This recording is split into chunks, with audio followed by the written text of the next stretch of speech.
क्या आकांक्षा और योगेश सच में एक कपल है या ये उनका सिर्फ और सिर्फ एक पब्लिसिटी स्टंट है?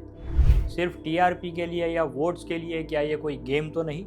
जी हाँ दोस्तों, आज हम बात करेंगे आकांक्षा चौधरी और योगेश की कि क्या उनकी जोड़ी सच में रियल जोड़ी है या उसे सिर्फ ऐसे हाइप किया जा रहा है, उसे सिर्फ प्रोजेक्ट किया जा रहा है सिर्फ टीआरपी के लिए या पब्लिसिटी के लिए। सो दोस्तों, थोड़ा बैकग्राउंड में जाते हैं। योगेश जो है वो एक रियलिटी शो में जाते हैं, जिस रियलिटी शो में जाने से पहले उनका ऑलरेडी एक रिलेशनशिप होता है और उस रियलिटी शो में जाते ही उन्हें वहाँ पे कोई एक और लड़की मिल जाती है जो कि है आकांक्षा, और वहाँ पे उससे उसकी दोस्ती होती है और कहीं ना कहीं धीरे धीरे रिलेशनशिप बढ़ती है, रिलेशनशिप उनकी ग्रो होती है और उसी सीज़न में और उसी रियलिटी शो में बीच में वाइल्ड कार्ड एंट्री में आती है उनकी एग्जिस्टिंग गर्लफ्रेंड। तो वहाँ पे वापस वो यू टर्न लेके पुरानी गर्लफ्रेंड के पास चले जाते हैं और उस गर्लफ्रेंड के पास चले जाने के बाद वो शो ख़त्म होता है।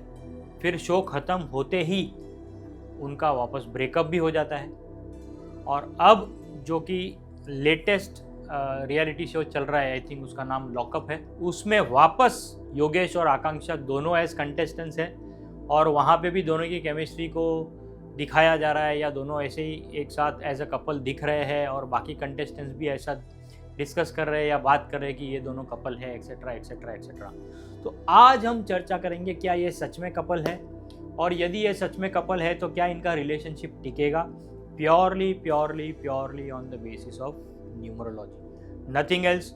No comments on their personal life, इसलिए मैंने उनकी गर्लफ्रेंड का नाम भी नहीं लिया। हम यहाँ पे सिर्फ ये दो लोग जो अपने आप को शायद प्रोजेक्ट कर रहे हैं या तो प्रोड्यूसर्स प्रोजेक्ट कर रहे हैं कि ये दोनों एक कपल है, हम देखते हैं न्यूमरोलॉजी के माध्यम से कि क्या ये सच में कपल हो सकते हैं या क्या इनका रिलेशनशिप लॉन्ग टर्म चलेगा। तो सबसे पहले आते हैं आकांक्षा की तरफ। आकांक्षा चौधरी का डेट ऑफ बर्थ जो कि अवेलेबल है पब्लिक डोमेन में, आई अज्यूम वो सही होगा, वो है 9 अप्रैल और साल में कन्फ्यूजन है 2002 या 2003 जो भी है, पर उनका जो ड्राइवर नंबर है वो है number 9 based on the details available on the public platform.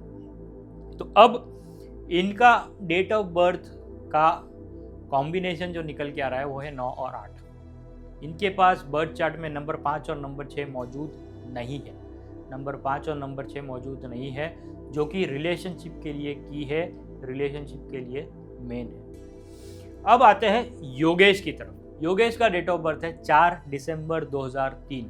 जी हाँ दोस्तों, 4 दिसंबर 2003। अगेन ये भी जो पब्लिक डोमेन में अवेलेबल है उसके बेसिस पे मैं बात कर रहा हूँ। इनका ड्राइवर कंडक्टर कॉम्बिनेशन निकल के आ रहा है 4 और 3।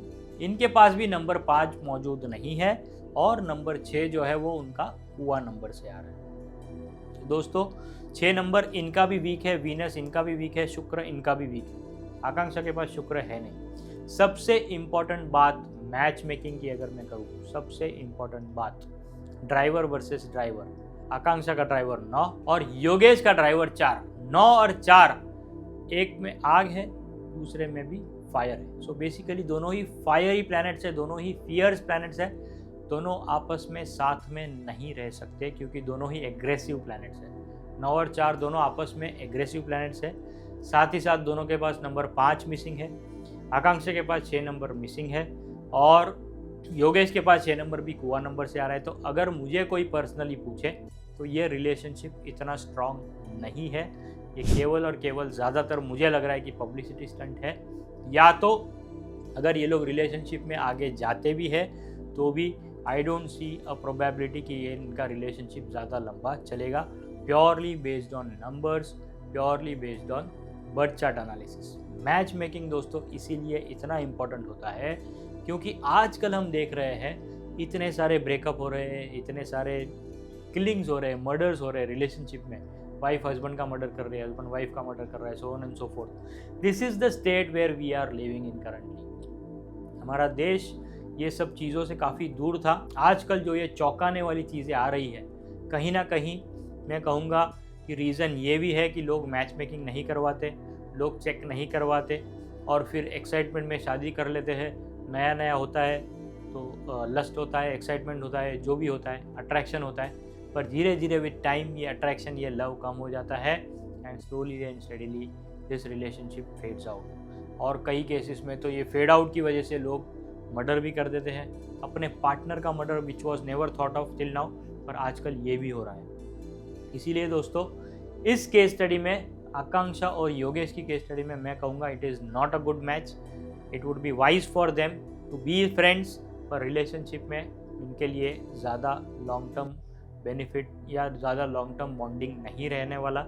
ये मेरा स्ट्रॉन्ग एनालिसिस है, ये मेरा स्ट्रॉन्ग गट फील ही नहीं बल्कि एक एनालिसिस है साइंस के माध्यम से, मैं कहूँगा न्यूमरोलॉजी के साइंस के माध्यम से, कि this is not a good match. तो दोस्तों इस वीडियो का कंक्लूजन ये है कि as per numerology Akanksha and Yogesh are not a good match. बाकी आगे जो करना है वो करेंगे, वो तय करेंगे, उनका लाइफ है, बट मेरा लिमिटेड एडवाइस होगा कि they should not be together for a long term, it will not work. So दोस्तों आज के लिए इतना ही। उम्मीद करता हूँ ये इन्फॉर्मेशन प्योरली आप न्यूमरोलॉजी के माध्यम से देखें, प्योरली आप मैच मेकिंग के माध्यम से देखें, और कमेंट करें क्या आप इस चीज़ से एग्री करते हो कि ये केवल एक पब्लिसिटी स्टंट है, या क्या आपको लगता है कि ये दोनों का बॉन्डिंग सच में जेन्युइन है। कमेंट सेक्शन में बताइए। आपके व्यूज़ भी हमारे लिए इंपॉर्टेंट है, आपका ओपिनियन भी हमारे लिए ज़रूरी है और रेलेवेंट है।